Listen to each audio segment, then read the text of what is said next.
Akhilesh, good morning. Good morning भैया, सभी लोगों अच्छा को। अच्छा, then welcome. Today is our 17th session of हम होंगे कामयाब। तो ज्योग्राफी आपने लास्ट वीक से शुरू किया है, एक सेशन हुआ है। स्टार्ट कीजिए हम होंगे कामयाब का ये। हाँ Akhilesh, start please, start your class. Yes, from last session you start. Okay, तो सबसे पहले तो हम होंगे कामयाब की टीम को बहुत बहुत धन्यवाद कि इतना अच्छा प्रयास चल रहा है। सभी लोगों का स्वागत है। हमारा अपना प्रयास है कि जितना अच्छा आप लोगों के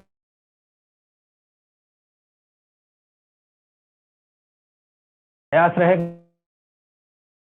जो भी चीजें आपके लिए, चाहे वो कैसे क्या क्वेश्चन आया है, क्या नहीं आया है, ये सब चीजें आपको बताते चले। पिछले सेशन में हमने जो यहीं पे समाप्त किया था कि पूरा थोड़ा सा रिवाइज कर दे रहे हैं कि मैंने बताया था सूर्य की संरचना में कि उसका ये एक क्रोड होगा जहाँ पे जो है हाइड्रोजन, वो नाभिकीय संलयन की क्रिया संपन्न हो रही है जिसमें हाइड्रोजन हीलियम में कन्वर्ट हो रहा है।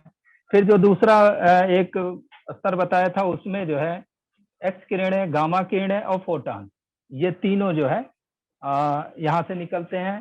तीसरा जो स्तर बताया था मैंने, उसमें अब मैंने आपको बताया था कि इसमें हाइड्रोजन की सेल्स पाई जाती हैं और इन्हीं सेल्स के माध्यम से इसकी जो टोटल ऊर्जा है वो निकलती है। उसके बाद मैंने बताया था सौर कलंक के बारे में कि इससे जो है जो ऊर्जा निकलती है वहाँ, ये इसके बाद जो मैंने बताया था कि ये सौर ज्वाला के रूप में जो है यहाँ पे निकलती है, ऐसे सौर ज्वाला के रूप में निकलती है। और ये ज्वाला जो है ना, ये गैसों के साथ निकलती है। जब थोड़ी दूर जाती है इससे, जब सूर्य के ये प्रकाश मंडल है, यहाँ से जब थोड़ी दूर जाती है ना, तो गैसें जो है इसके गुरुत्वाकर्षण के कारण, सूर्य के गुरुत्वाकर्षण के कारण गैसें वापस लौट आती है। इनका टेम्परेचर जब ये यहाँ पे 6000 डिग्री सेल्सियस है, मैंने आपको बताया था सर आवाज क्लियर नहीं आ रहा है। अच्छा अच्छा अच्छा, एक मिनट। सूर्य के सतह का ताप अभी क्लियर आ रहा है? हेलो, आवाज अभी क्लियर आ रही है? यस सर, आ रहा है अखिलेश। Okay okay. सूर्य के सतह का ताप जो है वो सूर्य के सतह का ताप 6000 डिग्री सेल्सियस है। और ये सब लगभग मैं बता रहा हूँ, एग्जैक्ट जो है उसमें राउंड फिगर में तो कुछ होता नहीं है, लगभग बताता हूँ, तो इसको लगभग ही कहना चाहिए।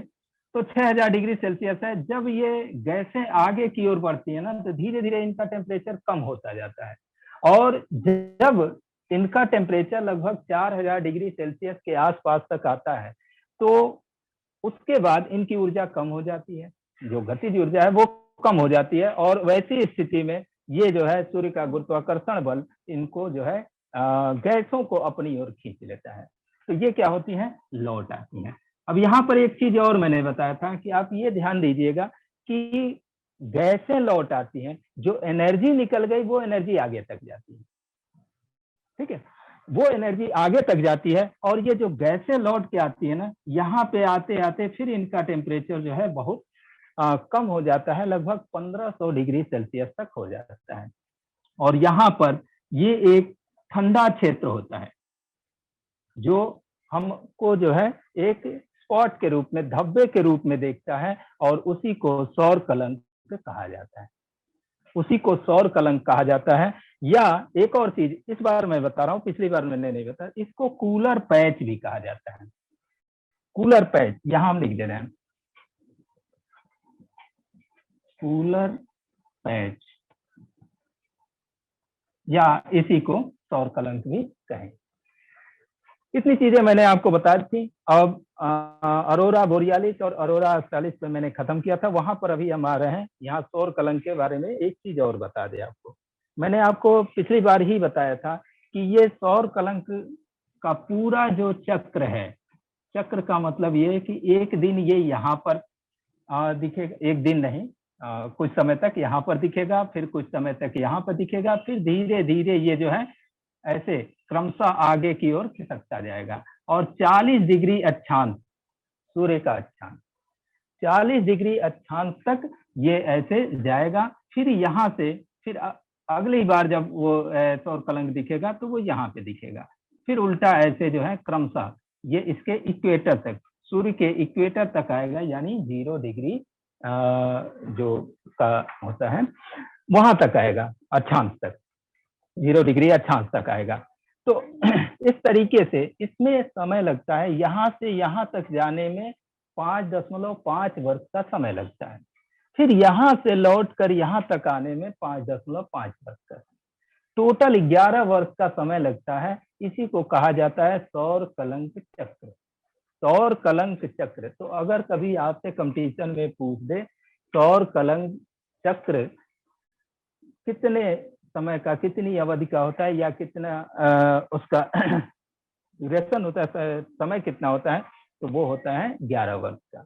और सौर कलंक की एक और चीज मैंने पहले बता दिया था कि सौर कलंक की खोज किसने की थी। सबसे पहले सौर कलंक किसने देखा था, तो उन्होंने जो है गैलीलियो ने देखा था, सबसे पहले देखा था उसको। ये इतने पॉइंट्स आप याद रखिएगा। दूसरी चीज यहाँ पर एक और चीज बतानी है, उसके बाद अरोरा बोरियालिस और अरोरा ऑस्ट्रालिस पे जाते हैं। ये जो इक्वेटर है ना, यहाँ पर कभी कभी बहुत कभी कभी क्या मतलब अक्सर जब भी निकलता है, ये जब बहुत तेजी से किसी समय जो है ऊर्जा निकलती है, तो वो ऊर्जा जो है अन्य ग्रहों तक भी पहुंच जाती है, पृथ्वी तक, मंगल तक, बृहस्पति तक, अभी हम सब वो बताएंगे ही ग्रहों के बारे में, वहां तक पहुंच जाती है। ठीक, तो वो अरोरा बोरियालिस और अरोरा ऑस्ट्रालिस वाली घटना होती है। अब उसमें भी एक चीज यहाँ पर हम आपको बता दें कि जो इसके इक्वेटर पर जो ऊर्जा निकलती है, वो उसका जो है अधिक मात्रा में ऊर्जा यहाँ से एग्जॉस्ट होती है। और जैसे जैसे इसका अक्षांश बढ़ता जाता है, 10 डिग्री, 20 डिग्री, 30 डिग्री, 40 डिग्री, क्रमशः इसका जो इसके ऊर्जा का मान जो है कम होता जाता है।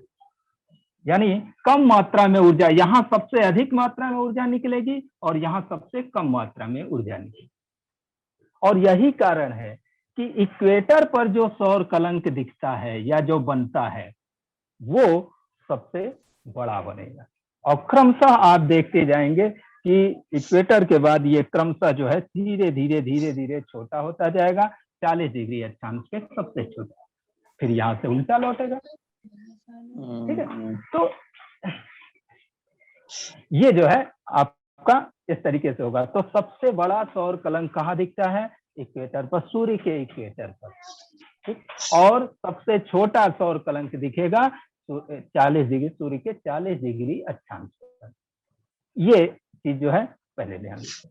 तो जो सबसे बड़ा सौर कलंक दिखता है ना, इस स्थिति को कहा जाता है सोलर मैक्सिमा। सोलर मैक्सिमा थोड़ा छोटा लिखे हैं, देख लीजिएगा। मैंने बोल दिया है, बाकी आप YouTube में देखेंगे तो फिर रिवाइज हो ही जाएगा, जब चाहे जितनी बार चाहे रिवाइज कर सकते हैं। इसको सोलर मैक्सिमा कहेंगे और इस स्थिति को कहेंगे सोलर मिनिमा।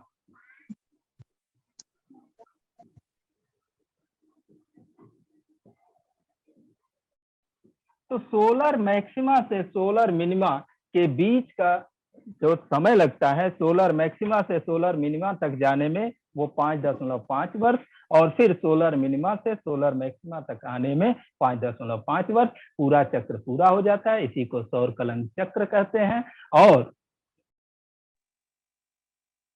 11 वर्ष होती है। तो इतना कंपटीशन के पॉइंट ऑफ व्यू से आप दिमाग में रखिए।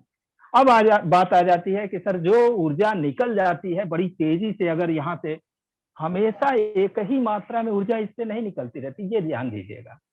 कभी कभी जो है सामान्य मात्रा में निकलती है, कभी कभी जो है बहुत तेज निकलती है। ठीक, तो जब बहुत तेज निकलेगी वैसी स्थिति में वो क्या होगा कि अन्य ग्रहों तक वो ऊर्जा पहुंच जाएगी। और पृथ्वी का वायुमंडल सघन है, जब पृथ्वी के वायुमंडल में वो ऊर्जा पहुंचती है तो एक चमक उत्पन्न होती है, वह घर्षण के कारण, और उस घर्षण के कारण एक आवाज ही निकलती है। ये भी मैंने पिछले उसमें बताया था। तो जो चमक उत्पन्न होती है उसको जो है अरोरा, अगर वह पृथ्वी के उत्तरी ध्रुव के पास चमक वो उत्पन्न हो रही है तो उसको अरोरा बोरियालिस कहेंगे। और अगर वह चमक जो है दक्षिणी ध्रुव के पास उत्पन्न हो रही है या दिखाई दे रही है तो उसे क्या कहेंगे, अरोरा ऑस्ट्रालिस। अभी मैं इसको लिख दे रहा हूं। साथ में एक चीज और मैंने बताया था कि इस घर्षण के कारण एक आवाज होती है जिसको कहा जाता है व्हिस्लर। ठीक है, तो ये दोनों चीजें हम आपको बता के उसके बाद जो है फिर थोड़ा सा एक दो चीजें और पिछले उसमें छूट गया था वो हम बता दे रहे हैं।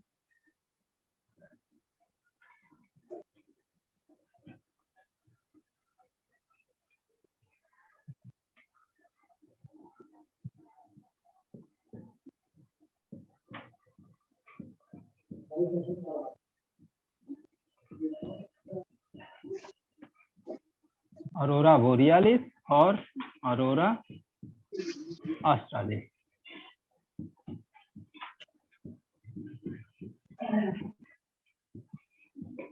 ये दो चीजें मैंने आपको बताया। अगर उत्तरी ध्रुव पे होता है अरोरा बोरियालिस चमक उत्पन्न होती है, अगर दक्षिण ध्रुव पे घर्षण कारण चमक उत्पन्न होती है तो अरोरा ऑस्ट्रालिस।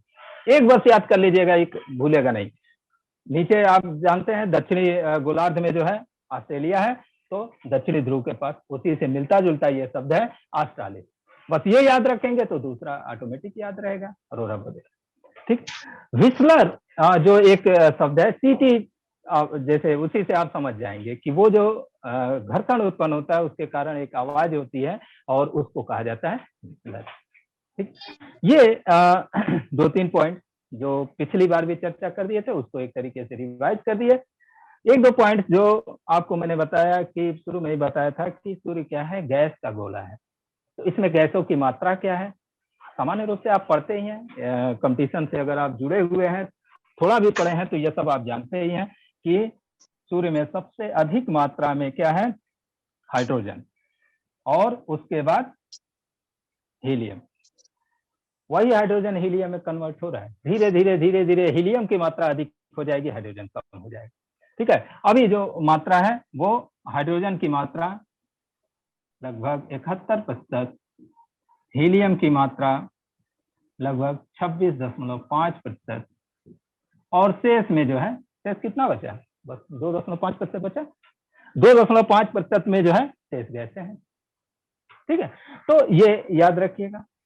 तीसरी चीज इसमें मुझे जो बताना था,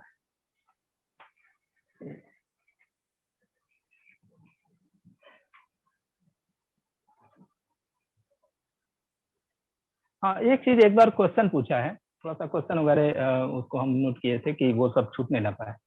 क्वेश्चन पूछा है कि सूर्य का आकार जो है, सूर्य का व्यास पृथ्वी के व्यास का कितने गुना है। ये क्वेश्चन ही डायरेक्ट पूछ दिया है, तो इसको याद रखिएगा 109 गुना। ये आपको मैटर मिल जाएगा। और इतना मैं यहाँ बता रहा हूँ एक तरीके से बेस का काम करेगा।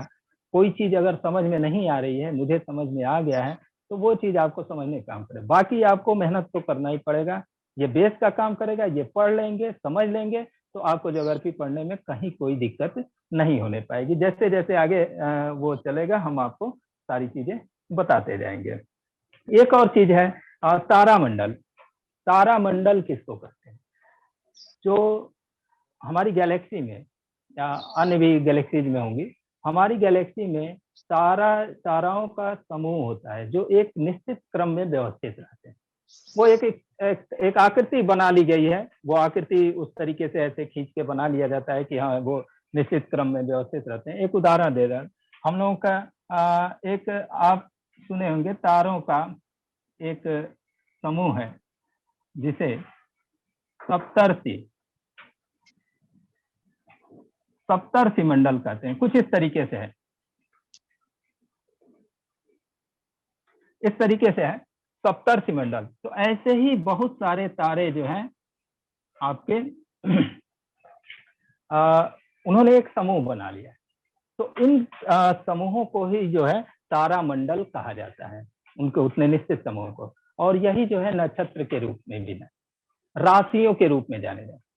आप देखते हैं कि तमाम सारा जो ज्योतिष विज्ञान में जो लोग विश्वास रखते हैं उसमें आप देखते हैं कि ये कन्या राशि, वृष राशि, सिंह राशि, तुला राशि, ये सारे जो देखते हैं वो उसी तरीके की आकृतियों में है। वो तारे जो है ऐसे व्यवस्थित हैं कि वो उस तरीके की एक आकृति बना लेते हैं। तो टोटल क्वेश्चन जो पूछता है उस पर मैं आ रहा हूं कि हमारी गैलेक्सी में कुल कितने तारा मंडल हैं। तो ये याद रखिएगा, एक बार क्वेश्चन पूछा है, अभी मैं उसमें बता रहा हूँ कि किस किस साल किस एग्जाम में पूछा है, वो भी मैंने एक जगह वो किया है, वो आपको अभी बता रहे हैं कि सारा देख लीजिए जो हम पढ़ा रहे हैं, या इस तरीके से क्वेश्चन आता है। तो 88 तारा मंडल, उसमें यही दिया था ऑप्शन में, ये 88 ही था, उसमें 89 नहीं था। तो 89 की मैं बात, हेलो, किसी का वो ऑन है माइक्रोफोन, जरा देख लीजिए। Yes sir, yes sir. 88 तारामंडल, हाँ 88 तारामंडल जो है टोटल हैं। और एक बुक में या कहीं सर्च करने पर भी मुझे दिखा, उसमें 89 भी लिखा है, ठीक है। लेकिन जो क्वेश्चन पूछा है उसमें 89 नहीं था, उसमें 88 ही ऑप्शन था, और बाकी जो ऑप्शन थे उसमें 3 जो ऑप्शन थे उसमें 89 नहीं था। तो 88 ही आप टिक लगाइएगा, ठीक है। 88 अखिलेश सर एक बार ये 88 बोलते हैं, ठीक है, लिखते भी हैं, उसको एक आध बार 88 89 भी कर देंगे तो लोगों को और कंफर्म होगा, क्योंकि आजकल हिंदी वाले लोग भी 88 87 में गड़बड़ हो जा रहे हैं। Okay sir, okay okay. तो 88 जो है ये तारामंडल जो है, ठीक है। 89 भी कई जगह लिखा है। तो ये मैंने एक कंफ्यूजन वाली जो स्थिति आएगी उसको भी मैंने बता दिया कि बाय द वे अगर आपको ऑप्शन में ऐसा दे रहा है कि 3 ऑप्शन कोई और दिया है, 88 उसमें नहीं दिया है, चौथा ऑप्शन दिया है 89, ठीक है। तो आप उसको लेके ये परेशान मत होइएगा कि अरे हमको तो 88 पढ़ाया गया है, अब हम क्या करें, ये तो क्वेश्चन ही गलत है। और ऐसी स्थिति में कॉमन सेंस का इस्तेमाल करना चाहिए। अगर इस तरीके की कोई चीजें आती भी हैं तो जो नजदीकी मान होता है उसी पर ट्रिक लगा के चले आना चाहिए, ठीक है। बाकी देखा जाएगा क्या होता है। अरे गलत होगा भाई, तब तो वही पढ़ेंगे, ऐसा तो है नहीं कि बाकी लोगों के लिए कुछ स्पेशल कहीं से कुछ बुक आई है। जो आप पढ़ रहे हैं वही सब पढ़ेंगे, मैक्सिमम लोग वही पढ़ेंगे। कुछ लोग होंगे जो एक्स्ट्रा पढ़े होंगे, या हो सकता है कुछ लोग का ज्योग्राफी सब्जेक्ट ही हो, वो लोग एक्स्ट्रा पढ़ेंगे। उस पर मैं कभी चर्चा कर दूंगा कि क्या क्या उस तरीके की प्रॉब्लम आती है, और कौन लोग जो है, अगर मान लीजिए किसी का ज्योग्राफी सब्जेक्ट है तो वो उसमें लीड करेगा, तो आपका भी तो कोई सब्जेक्ट है, आप उसमें लीड कर जाएंगे, वो इक्वल हो जाता है, उसमें कोई दिक्कत नहीं। बस हाँ, अपने विषय पे कमांड होना चाहिए, ये ध्यान दीजिएगा। सिविल सर्विस में ये चीज ध्यान दीजिएगा। जीएस में 88 की मैं बात कर रहा था, अगर ये कहीं ऑप्शन में 89 भी रहता है तब भी। इस पर मैं एक और चीज चर्चा करूँ। सूर्य और पृथ्वी के बीच की दूरी मैंने आपको बताया था 14.96 करोड़ किलोमीटर, या इसी को कह सकते हैं 149.6 लाख किलोमीटर, ठीक है, sorry million kilometre, 149.6 million kilometre. आपको क्वेश्चन अभी हम एक दिखाएंगे, उस क्वेश्चन में 149 वाला ऑप्शन ही कहीं नहीं दिया है, लेकिन एक ऑप्शन दिया है 150, ऐसे सीधे दिया है 150 मिलियन किलोमीटर। तो क्या नजदीकी 150 ही है, आप अपने कॉमन सेंस का इस्तेमाल कीजिए, उसे जो है ट्रिक करके चले जाइए। तो एकदम वहां पर आप जो है अपने कॉमन सेंस का भी इस्तेमाल, ये सब देखिए एग्जाम में क्वेश्चन पूछने का जो मकसद होता है ना, वो ऐसा नहीं है कि आप किसी भी पोस्ट पे आप सेलेक्ट हो गए तो आपका अधिकारी आपसे ये थोड़े पूछेगा खड़ा करके कि बताओ पानीपत की लड़ाई कब हुई थी, या सूर्य में गैसों की मात्रा गई। वो तो आपसे विभाग से संबंधित ही चीजें, लेकिन फिर एग्जाम में ये सब क्यों तैयार कराया जाता है? ये सब मतलब ये होता है ना कि आप अपने कॉमन सेंस का तुरंत कहाँ कैसे क्या बुद्धि लगानी है, ये सब चीजें कितना इस्तेमाल कर सकते हैं, ये सब चीजें आप इस्तेमाल कीजिए। चलिए चलो, तो ये हो गया आपका ये तारामंडल के बारे में था। 88 ये जो है हमारी गैलेक्सी में 88 तारामंडल है, इनको ध्यान रखिएगा इस 88 पर। चलिए, इसके बाद अब आ जाता है सूर्य सौर मंडल की बात करें तो शुरू किया जाए। सौर मंडल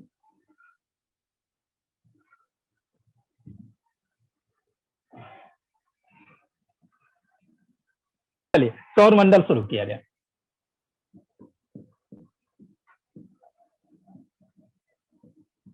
सौर मंडल ही एक तरीके से, जब सूर्य शुरू कर दिए हैं, सूर्य के बारे में बता दिए हैं, तो सौर मंडल ही चल रहा है। लेकिन सौर मंडल में अब सूर्य के सारे परिवार के, सौर मंडल में आप जानते ही हैं कि सूर्य इसका केंद्र बिंदु है, इसका सबसे प्रधान स्थिति सौर मंडल में सूर्य की है, और बाकी जो इसके चारों ओर चक्कर लगाने वाले खगोलीय पिंड हैं, उन खगोलीय पिंडों को और उन पिंडों के चक्कर लगाने वाले जो भी खगोलीय पिंड है, उनको कुछ अन्य पिंड भी हैं, उन सबको मिलाकर ये सौर मंडल है। तो जो खगोलीय पिंड सूर्य की परिक्रमा कर रहे हैं उन्हें ग्रह कहा जाता है, जो खगोलीय पिंड ग्रहों की परिक्रमा कर रहे हैं उन्हें जो है उपग्रह कहा जाता है। इनके अतिरिक्त दो और चीजें इसमें आपको पढ़नी है, एक क्षुद्र ग्रह एस्टेरॉयड और एक धूमकेतु, इसी में पढ़ लेना है, छोटा छोटा ये टॉपिक रहेगा, इसमें कुछ बहुत ज्यादा नहीं है। तो ये दोनों चीजें सबसे ज्यादा ग्रहों पे और फिर थोड़ा बहुत उपग्रहों पे। तो ग्रह मैंने आपको बता दिया कि ग्रहों जो सूर्य की परिक्रमा करते हैं खगोलीय पिंड, उनको कहा जाता है ग्रह। ग्रहों की संख्या क्या है? 8। ग्रहों की संख्या 8 है। वर्तमान समय में 8 जो है ये प्लैनेट की संख्या है, ठीक है। कभी 9 हुआ करता था 2006 से पहले, ये 9, प्लूटो भी इसमें शामिल था। प्लूटो को 2006 में अंतर्राष्ट्रीय खगोल शास्त्रीय संघ इंटरनेशनल एस्ट्रोनॉमिकल यूनियन ने अपनी एक बैठक में ग्रहों की नई परिभाषा दी। उस परिभाषा के अनुसार जो है वो उस पर फिट नहीं बैठता था प्लूटो, इसलिए प्लूटो को ग्रहों की श्रेणी से निकाल दिया। पिछली बार भी मैंने बताया था कि ग्रहों की श्रेणी से निकाल दिया गया, वो अब भी वही काम कर रहा है, वैसे ही चल रहा है। उस पे हम आते हैं कि क्यों निकाल दिया गया, उस पे हम अभी आते हैं। लेकिन इन ग्रहों के बारे में एक पहले एक और क्वेश्चन पूछा है, जरा उसको ध्यान दे लीजिए। ये जो सूर्य की परिक्रमा वाली बात है, सबसे पहले कोपरनिकस ने बताया था। अब देखिए, एक भारतीय दार्शनिक ही कहेंगे, वैज्ञानिक उस समय नहीं कहा जाता था, वैज्ञानिक भी कर सकते हैं, खगोल शास्त्री भी कर सकते हैं। भारतीय खगोल शास्त्री ने भी जो है बहुत पहले बता दिया था कि पूरे सौरमंडल के केंद्र में सूर्य है और पृथ्वी सहित अन्य ग्रह उसकी परिक्रमा कर रहे हैं, उन्होंने बता दिया था। लेकिन आप जब भी क्वेश्चन आता है, अगर वो ऑप्शन में नहीं है, आप हर हालत में कोपरनिकस ही लगाएंगे। कोपरनिकस ने जो है सबसे पहले यह बताया कि सूर्य पीयूष भाई आप माइक। सूर्य जो है सौरमंडल के केंद्र में स्थित है और सारे ग्रह उसकी, पृथ्वी सहित सारे ग्रह उसकी परिक्रमा करते हैं। ये कोपरनिकस ने बताया था। इस पर कई बार क्वेश्चन पूछा है। छोटे मोटे क्वेश्चन के लिए भी तैयार रहा कीजिए, छोटा मोटा क्वेश्चन गलत नहीं होना चाहिए। कोपरनिकस केपलर में अगर कंफ्यूज कर गए, केपलर लगा के चले आए, तो वो आसान सा एक क्वेश्चन आपका गलत हो जाएगा, उसके कारण आपको बहुत अफसोस होगा। तो कोपरनिकस ने सबसे पहले यह बताया था कि सूर्य पूरे सौर मंडल के केंद्र में है और अन्य ग्रह उसकी परिक्रमा कर रहे हैं। ये 3-4 स्टेट जो है वो, जैसे मध्य प्रदेश पीसीएस और मतलब राज्य लोक सेवा आयोग के उसमें पूछ चुका है, तो इसमें इसके लिए आप तैयार रहिए कि ये आंसर आपको कोपरनिकस का देना है। फिर अब केपलर की मैं बात कर रहा था। केपलर ने जो है ग्रहों की गति से संबंधित कुछ नियम बताए, ठीक है। इन्होंने ग्रहों की गति से संबंधित नियम बताए। ये जानना आपके लिए थोड़ा जरूरी है, क्योंकि इससे भी क्वेश्चन बन सकता है। मैं बता दे रहा हूं कि क्या क्या क्वेश्चन बन सकते हैं। केपलर का ये कहना था कि सभी ग्रह सूर्य की परिक्रमा दीर्घवृत्ताकार मार्ग पर करते हैं। ये दीर्घवृत्त, जो लोग मैथमेटिक्स से हैं वो लोग ज्यादा अच्छी तरह जानते हैं। दीर्घवृत्त अंडे जैसी एक आकृति होती है जिसके 2 फोकस होते हैं। ध्यान दीजिएगा, फोकस मैं बोल रहा हूँ, ये केंद्र नहीं है। दीर्घवृत्त का केंद्र नहीं है, इसको फोकस या हिंदी में नाभि कहा जाता है, दीर्घवृत्त की नाभि या दीर्घवृत्त का फोकस। ठीक है, ये मैं किस लिए बता रहा हूं, थोड़ा सा ये जानना जरूरी है कि केपलर ने ये कहा कि सभी ग्रह सूर्य की परिक्रमा दीर्घवृत्ताकार मार्ग पर कर रहे हैं और सूर्य इस दीर्घवृत्त के एक फोकस पर स्थित है। ठीक है, मैंने ये फोकस मान ली, सूर्य जो है एक फोकस पर स्थित है। सामान्य रूप से जब छोटे बच्चों को पढ़ाया जाए तो क्या कहा जाता है, सामान्य रूप से उनके दिमाग में क्या इच्छा बनती है कि बीच में सूरज है, इसके चारों ओर परिक्रमा कर रहे हैं। लेकिन वास्तविकता यह है कि इस तरीके की स्थिति होती है। बहुत नजदीक मैंने बना दिया है, थोड़ा सा ये इधर से एक फोकस पर स्थित है सूर्य। ठीक है, अब देखिए, अब एक फोकस पर स्थित है। अब पृथ्वी को ही अगर उदाहरण लें तो पृथ्वी एक समय यहां पर है और घूमते घूमते आएगी यहां पर। तो ये सूर्य और पृथ्वी के बीच की दूरी एक बार जो है मैक्सिमम है, फिर क्रमशः चेंज हो रही है और यहाँ पे आके फिर मिनिमम हो जा रही है, सूर्य और पृथ्वी के बीच की दूरी। यानी अगर कोई भी किताब, अच्छी किताब कोई भी पढ़िएगा तो उसमें क्या लिखता है, उसमें यही लिखता है कि सूर्य और पृथ्वी के बीच की औसत दूरी, हमेशा ये लिखता है औसत दूरी। अगर कोई अच्छी किताब होगी उसमें औसत शब्द नहीं छोड़ेगा।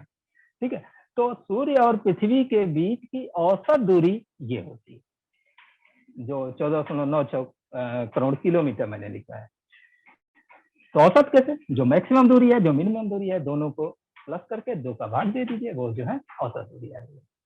यानी एक समय पृथ्वी सूर्य से मैक्सिमम दूरी पर होती है, फिर ये बदलती रहेगी दूरी, क्रमशः कम होती जाएगी, फिर मिनिमम हो जाएगी, फिर बढ़ने लगेगी और फिर जो है फिर ये ऐसे करते करते मैक्सिमम में पहुंच जाएगी।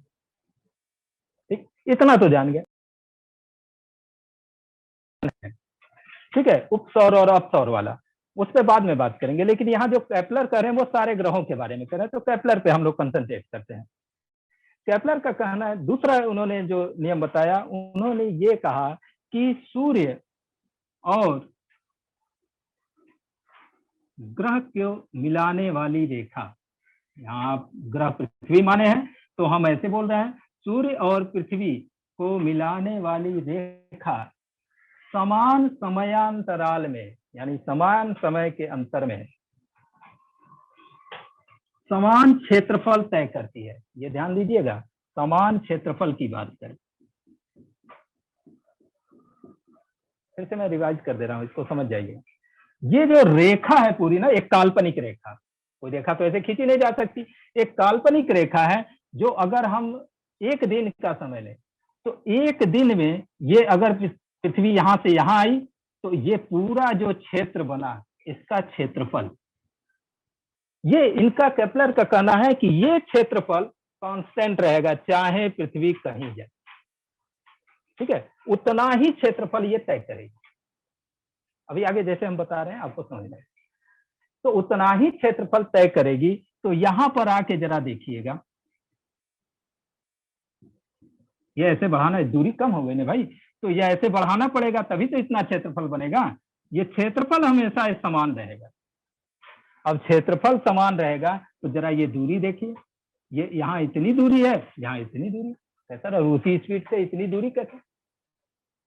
इसका मतलब यह है कि जो पृथ्वी की गति है वो भी चेंज होती रहती है। यानी इसकी गति के बारे में भी आप हमेशा शब्द क्या इस्तेमाल करेंगे, औसत गति। ये चेंज होती रहती है। जब मैक्सिमम दूरी पर है तो इसकी गति मिनिमम है, और जब बढ़ेगी इसकी गति बढ़ती जाएगी, क्योंकि इसको ये क्षेत्रफल, केपलर के नियम का पालन करना है, ये क्षेत्रफल समान रखना है। यहाँ पर जब आएगी इसको जो है यहाँ पर क्या करना होगा, ऐसे करके ऐसे बनेगा, यहाँ पर क्या करना होगा, अपनी गति बढ़ा देनी होगी, तभी तो इतनी दूरी तय करेगी। भाई अगर आगे आप जा रहे हैं तो यहाँ पर आप आराम जा रहे हैं, फिर आगे जाके आपको लगे कि नहीं साहब यहाँ तक हम पहुंचे तो अभी तो जल्दी पहुंचना है, तो गति आप थोड़ी बढ़ा देंगे, थोड़ी लंबी दूरी तय करेंगे। तो यहाँ पर लंबी दूरी जब ये तय करेगी पृथ्वी, तभी तो इतना क्षेत्रफल आएगा। ये लंबी दूरी है, ये ऐसे क्षेत्रफल है। ये क्षेत्रफल यहाँ पे इतना आ जाए, तो ये यहाँ पर गति इसकी बढ़ जाएगी। तो नियम इनका जो याद रखिएगा कि सूर्य और ग्रह को मिलाने वाली काल्पनिक रेखा समान समयांतराल में समान क्षेत्रफल तय करती है। ये ध्यान दीजिएगा, समान दूरी मत लिख दीजिए। कभी क्वेश्चन पूछ दे कि सूर्य, केपलर के नियम के अनुसार सूर्य और पृथ्वी को मिलाने वाली काल्पनिक रेखा समान समय में, ठीक है, अब ऑप्शन में दे रहा है, दूरी तय करती है, क्षेत्रफल तय करती है, उसके बाद दो ऑप्शन, दोनों, कोई नहीं, इस तरीके से जैसे वो ऑप्शन बनाना जानते हैं, बहुत सारा ऑप्शन, कैसे कैसे क्वेश्चन पूछे तो इस पर भी मैं चर्चा करूंगा कि आप ये जान जाइए यूपीएससी में किसी भी पॉइंट पे क्वेश्चन बन सकता है। उनके क्वेश्चन बनाने का तरीका ऐसा ऐसा है ना कि किसी भी पॉइंट पे बन सकता है। कैसे, हम आपको बताएंगे। तो ये जो है नियम याद रखिए, समान समयांतराल में ये जो काल्पनिक रेखा है समान क्षेत्रफल।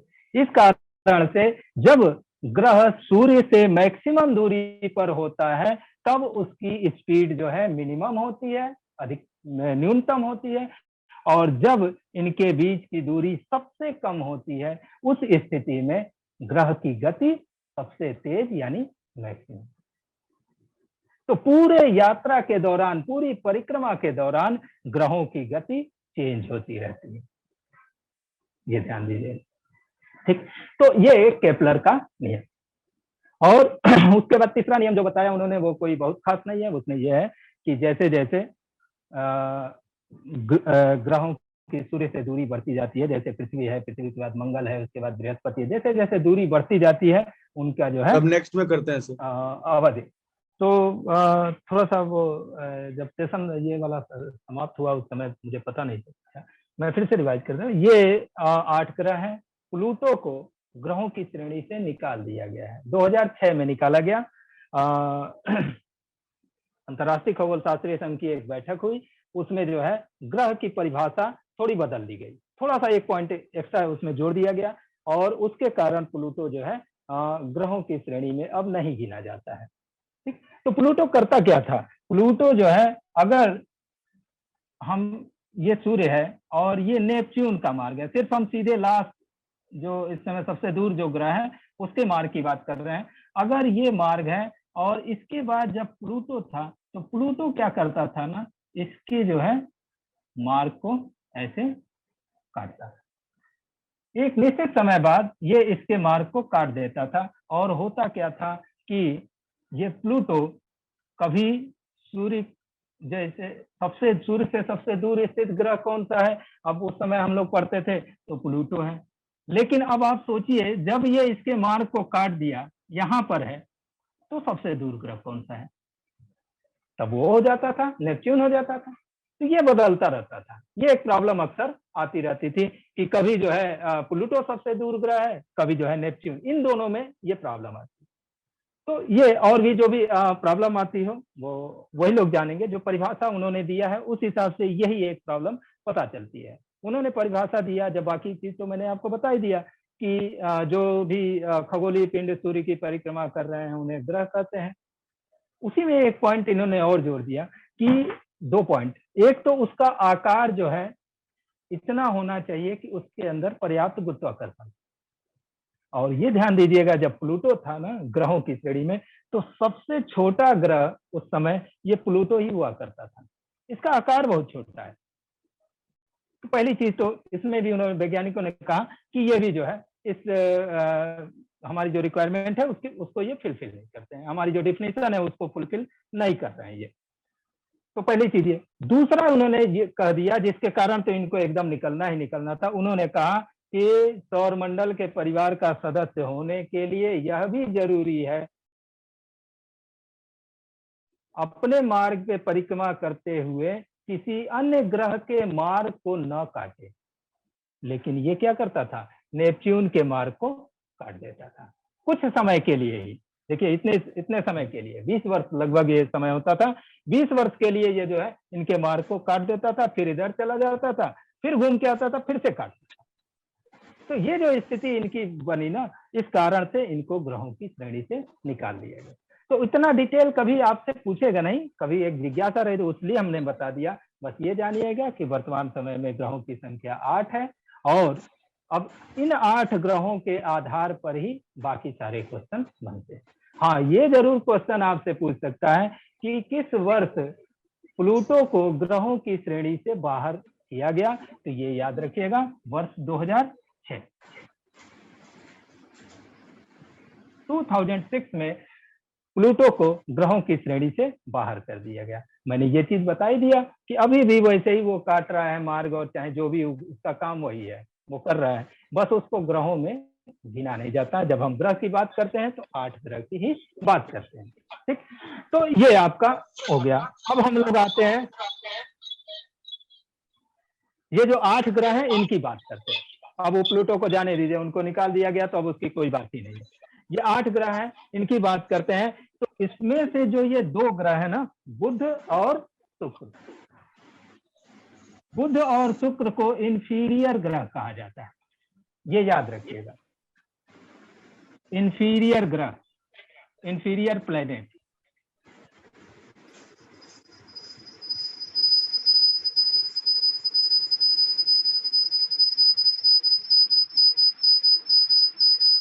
ये दोनों को जो है ये याद रखिएगा। फिर अगला पॉइंट कि बुध, शुक्र, पृथ्वी और मंगल। इंग्लिश में भी मैं आपको बता दूं, इंग्लिश में भी नाम याद रखिएगा। उस दिन मैंने बताया था कि इंग्लिश में न जानने से आपको क्या प्रॉब्लम आ सकती है, वो आप बता दिए हैं, उसको ध्यान दीजिएगा। मरकरी, वीनस, अर्थ, मार्स, जुपिटर। आवाज मेरी इको कर रही है। इको कर रही है? यस। हाँ, क्यों? हाँ, वीनस, अर्थ, मार्स, उसके बाद जुपिटर, सैटर्न, यूरेनस, नेपच्यून। ये ऐसे भी आप याद रखिएगा, क्योंकि मैंने आपको बताया था कि देवनागरी लिपि में ही जो है नेपच्यून, न पर एक ही मात्रा ऐसे करके लिख देगा नेपच्यून। ठीक है, अगर आप इसको इंग्लिश में नहीं जानते रहेंगे तो यहाँ तक तो कोई बहुत दिक्कत नहीं होगी, यहाँ पे जाके दिक्कत हो जाएगी। नाम भी कुछ इस तरीके से हिंदी में आप देख लीजिए, अरुण, वरुण, यहीं पे कंफ्यूजन होता है। अब नेपच्यून अरुण को कहते हैं कि वरुण को कहते हैं, तो ये ध्यान दीजिएगा, अरुण को यूरेनस और वरुण को नेपच्यून, इस तरीके से। तो ये जो 4 ग्रह इसमें से हैं, बुध, शुक्र, पृथ्वी, मंगल, इनको कहा जाता है आंतरिक ग्रह, इनर प्लैनेट, आंतरिक ग्रह, या इनको कहा जाता है टेरेस्ट्रियल प्लैनेट, इनर प्लैनेट या टेरेस्ट्रियल प्लैनेट या पार्थिव ग्रह। पार्थिव ग्रह भी कहा जाता है, जो पृथ्वी के सदृश है। इनकी संरचना बहुत कुछ पृथ्वी के सदृश है। अभी आप जब इन चारों से तुलना करेंगे तब आपको पता चलेगा कैसे पृथ्वी के सदृश, इनका संगठन, इनका जो घनत्व है, वो सारी चीजें आप देखेंगे तो ये बहुत कुछ पृथ्वी से मिलते जुलते हैं। तो इसी कारण से इनको पार्थिव ग्रह भी कहा जाता है, पार्थिव ग्रह, या इसी को कहते हैं टेरेस्ट्रियल प्लैनेट। टेरेस्ट्रियल प्लैनेट लिख लीजिए। ठीक, अब इसके बाद जो 4 ग्रह बचे, इनको बाह्य ग्रह कहा जाता है। ठीक है, बाह्य ग्रह भी कहा जाता है या जोवियन प्लैनेट कहा जाता है।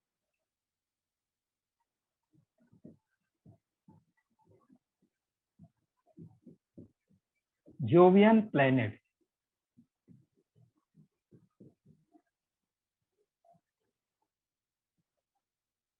ये पॉइंट याद रखिएगा। जोवियन प्लैनेट्स में कौन कौन से शामिल हैं? तो Jupiter, Saturn, Uranus, Neptune. Hindi में बृहस्पति, शनि, अरुण, वरुण।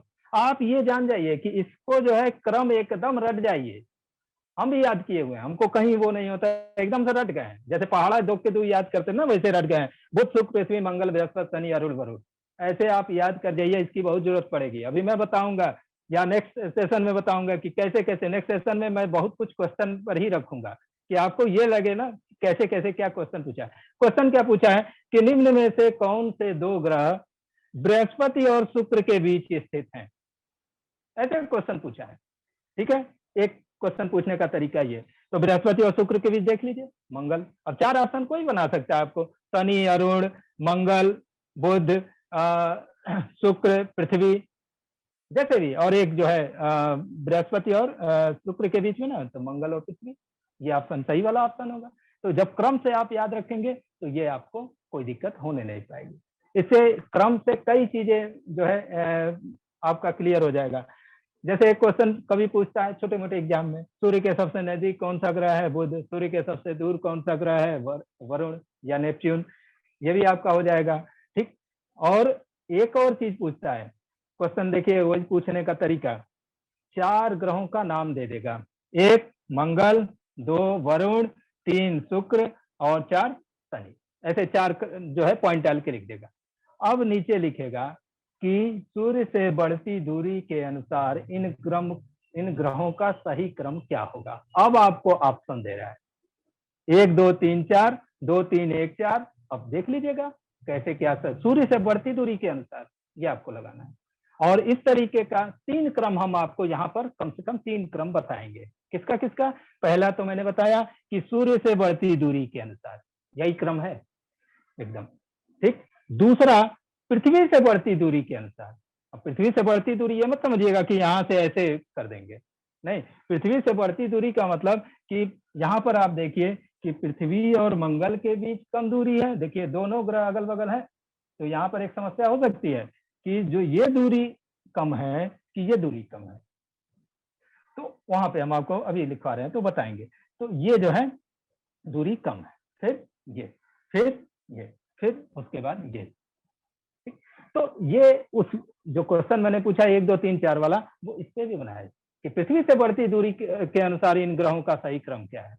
और तीसरा घटते आकार के अनुसार या बढ़ते आकार के, आरोही अवरोही जो भी क्रम पूछ दे कि इन ग्रहों का सही क्रम क्या है, ठीक। उसे भी एक ट्रिक मैं अभी बता दे रहा हूं, वहां पर भी बता दूंगा कि ये ध्यान दीजिए कि ये 3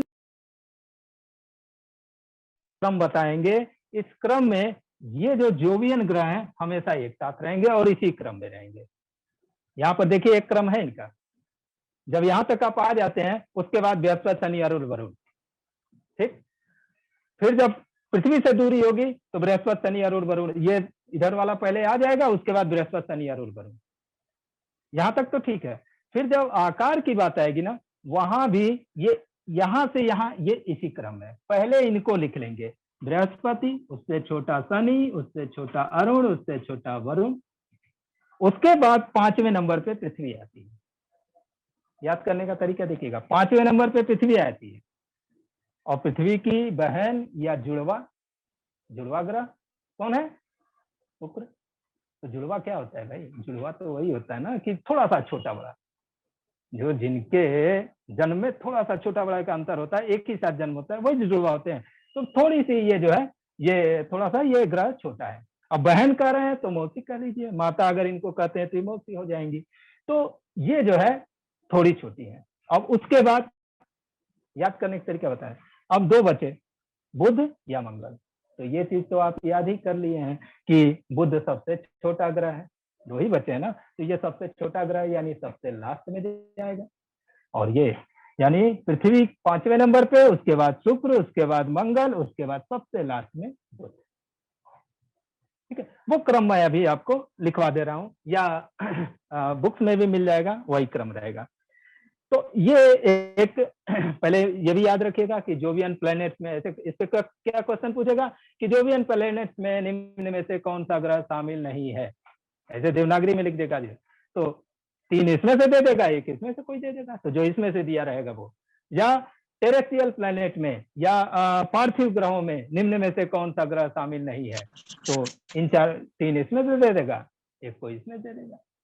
जैसे भी क्वेश्चन बना पूछे, इस तरीके से क्वेश्चन जो है इससे आपके बन सकते हैं, ठीक। एक क्वेश्चन किसी साल कहीं पूछा है कि खुली आंखों से कितने ग्रहों को देखा जा सकता है। तो ये ध्यान दीजिएगा, ये टोटल 6 ग्रह हैं जो खुली आंखों से देख सकते हैं। लेकिन ये ध्यान दीजिएगा कि कभी कभी क्या होता है कि क्वेश्चन आपको जो है 2 ऑप्शन दे देता है थोड़ा सा कंफ्यूज करने के लिए। अगर आप पृथ्वी पे खड़े हैं ना, और पृथ्वी पर ही जीवन है, मनुष्य अभी तक जो ज्ञान है हम लोगों का, उस हिसाब से पृथ्वी पर ही जीवन है। बाकी अभी अंधेरे में है, कहीं हो सकता है हो, लेकिन कुछ अभी कोई इसका प्रमाण नहीं मिला है। 1 2 3 4 5 6। अगर आप पृथ्वी पे खड़े हैं तो पृथ्वी को एक प्लेनेट के रूप में नहीं देख रहे हैं। आप पृथ्वी पे खड़े होकर कितनी दूर तक देख सकते हैं? पूरी पृथ्वी को तो नहीं देख पाएंगे। पूरी पृथ्वी को देखने के लिए क्या होगा कि आपको थोड़ा सा अंतरिक्ष में जाना पड़ेगा, तभी आप पृथ्वी को देख पाएंगे। तो पृथ्वी पर खड़े हैं, तो अगर आपसे इस तरीके से पूछ दे कि पृथ्वी से कितने ग्रहों को खुली आंखों से देखा जा सकता है, तो आप पृथ्वी पर तो खड़े ही हैं, यहां से देख रहे हैं, तो 2 ये और 3 ये, 5 ग्रहों को खुली आंखों से देखा जा सकता है। ये दोनों ग्रह खुली आंखों से नहीं दिखाई देते। ये भी एक क्वेश्चन याद रखिएगा।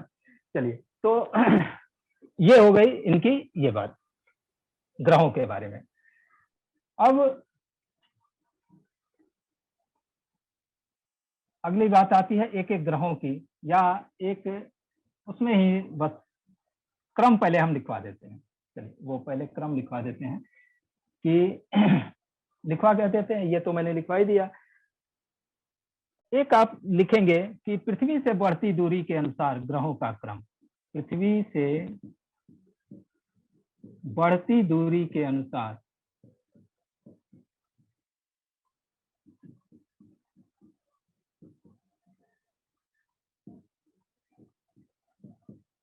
ग्रहों का क्रम।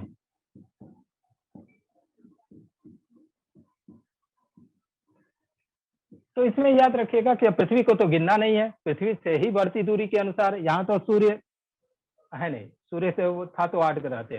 अब पृथ्वी से बढ़ती दूरी के अनुसार इसमें पृथ्वी को गिनेंगे नहीं, तो 7 ही ग्रह आएंगे। तो पृथ्वी के सबसे निकट स्थित है शुक्र।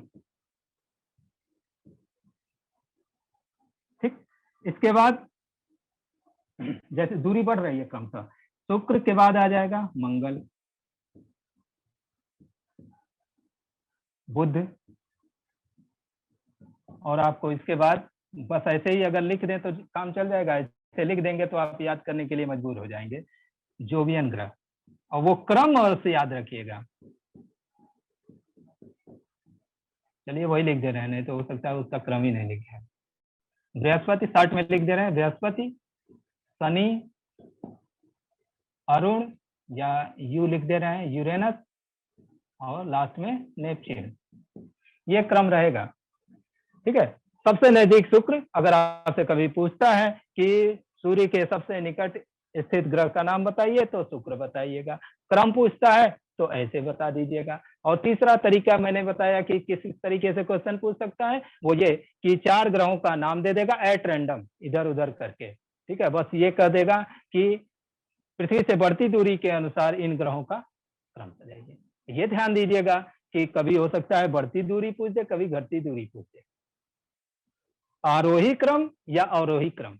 तो क्वेश्चन में आपको बहुत ध्यान से देखना है कि आरोही क्रम पूछ रहा है कि अवरोही क्रम पूछ रहा है, क्योंकि ऑप्शन में एक बार एक ऑप्शन बनाएगा आरोही क्रम के हिसाब से, और दूसरा ऑप्शन बनाएगा अवरोही क्रम के हिसाब से। आपने यही ध्यान नहीं दिया कि आरोही क्रम पूछ रहा है कि अवरोही क्रम पूछ रहा है, और सबसे पहले जो है वो गलत वाला ऑप्शन आप टिक करके चले आए, तो क्वेश्चन गलत हो जाएगा। बाहर आएंगे जब कोई बताएगा कि अरे आरोही क्रम पूछा है और तुम अवरोही क्रम लगा के चले आए, तो बड़ा अफसोस होगा।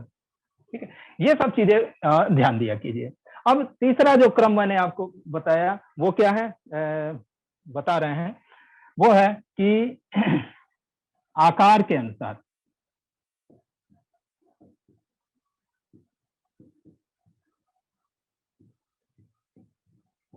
अब ये ग्रहों रो नहीं लिख रहे हैं, आकार के अनुसार हम लिख दे रहे हैं अवरोही क्रम, यानी घटता हुआ क्रम, अवरोही। जाहिर सी बात है यहाँ ग्रहों की चर्चा चल रही है, तो ग्रहों के बारे में ही लिख रहे हैं, इसलिए ग्रह की यहाँ लिखे नहीं है, थोड़ा जल्दी भी हो जाएगा, समय बचेगा। तो मैंने आपको क्या बताया कि ये चारों इसी क्रम में हमेशा रहेंगे। इन चारों को एक साथ यहाँ ला दीजिए। बृहस्पति अवरोही क्रम में ना, तो सबसे बड़ा ये बृहस्पति, शनि, हम ऐसे ही लिख रहे हैं, यूरेनस और नेपच्यून में आप कंफ्यूज ना हो। यूरेनस नेपच्यून यानी अरुण वरुण।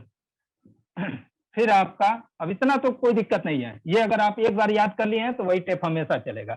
बृहस्पति शनि अरुण वरुण, और उसके बाद जो है 5वें स्थान पे, याद रखिएगा ये भी क्वेश्चन पूछता है कि सौरमंडल का 5वां बड़ा ग्रह कौन सा है। पृथ्वी ही है आपकी, पृथ्वी।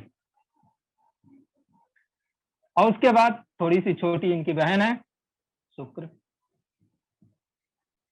जुड़वा ग्रह इनको कहा जाता है। फिर इसके बाद मंगल आएगा और लास्ट में बुध। हो गए 8 ग्रह। ठीक है, ये आकार के अनुसार घटता क्रम आरोही क्रम हो गया। ठीक, आरोही क्रम पूछ दे तो ऐसे आप, वो तो आपको वहां अपना दिमाग इस्तेमाल करना है, एक ऐसे रट लिए। थोड़ा सा तरीका मैंने आसान करने के लिए बता दिया कि ये बृहस्पति शनि अरुण वरुण तीनों जो क्रम मैंने बताया, ये हमेशा हर जगह ऐसे ही क्रम में रहेंगे। इन चारों में से ऑप्शन आ गया तो समझ लीजिए कि आपका जो है एकदम कोई दिक्कत ही नहीं है, क्योंकि ये क्रम तो आपको हर बार याद हो जाएगा। वैसे आप सारा क्रम याद कर जाइएगा, इतनी मेहनत आपको करनी ही पड़ेगी, कोई शॉर्टकट नहीं। तो ये क्रम की बात हो गई। इसके बाद कुछ चीजें और इन ग्रहों के बारे में कुछ फैक्ट्स और पूछता है, उनकी ग्रहों के बारे में पूछता है, ग्रहों के बारे में सिर्फ बात कर रहे हैं तो उनके बारे में हम आपको बता दें कि 2 पॉइंट तो आपके पहले ही क्लियर हो गए कि सूर्य के सबसे निकट कौन सा ग्रह है, सूर्य के सबसे दूर कौन सा ग्रह है, पृथ्वी के सबसे निकट कौन सा ग्रह है, पृथ्वी से सबसे दूर कौन सा ग्रह है। यह तीसरा पॉइंट भी आपका क्लियर हो गया। अगर ये क्रम आपको याद हो गया तो तीसरा पॉइंट भी क्लियर हो गया कि सबसे बड़ा ग्रह कौन सा है और सबसे छोटा ग्रह। अब इन सिर्फ बड़ा छोटा नहीं पूछेगा, ये मैंने बता दिया कि देखिए कैसे कैसे क्वेश्चन सेट कर सकता है कि 4 ऑप्शन दे दिया, ग्रहों का नाम एट रैंडम लिख दिया और उसमें से पूछ दिया कि इनको घटते आकार के अनुसार सही क्रम में सजाइए या बढ़ते आकार के अनुसार सही क्रम में सजाइए। तो इस तरीके से भी, तो जब तक आपको इन 8 ग्रहों का सही क्रम याद नहीं रहेगा तो जो है ये क्वेश्चन नहीं हो पाएगा।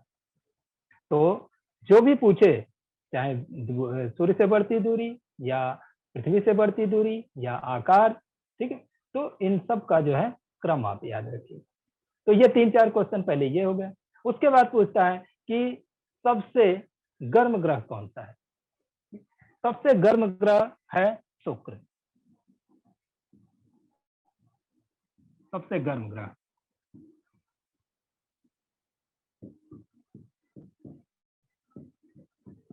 शुक्र, ठीक, और सबसे ठंडा ग्रह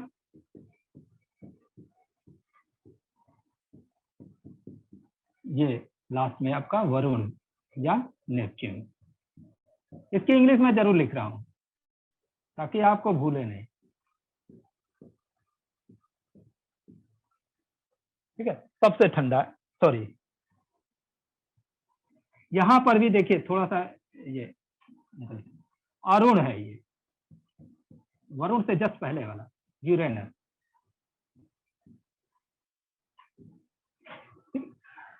अब सबसे गर्म ग्रह शुक्र है, तो कई बार जो है ये कंफ्यूजन हो जाता है कि आप सोचने लगते हैं कि सूर्य के सबसे निकट तो बुध है, उसके बाद शुक्र है, उसके बाद अन्य ग्रह है।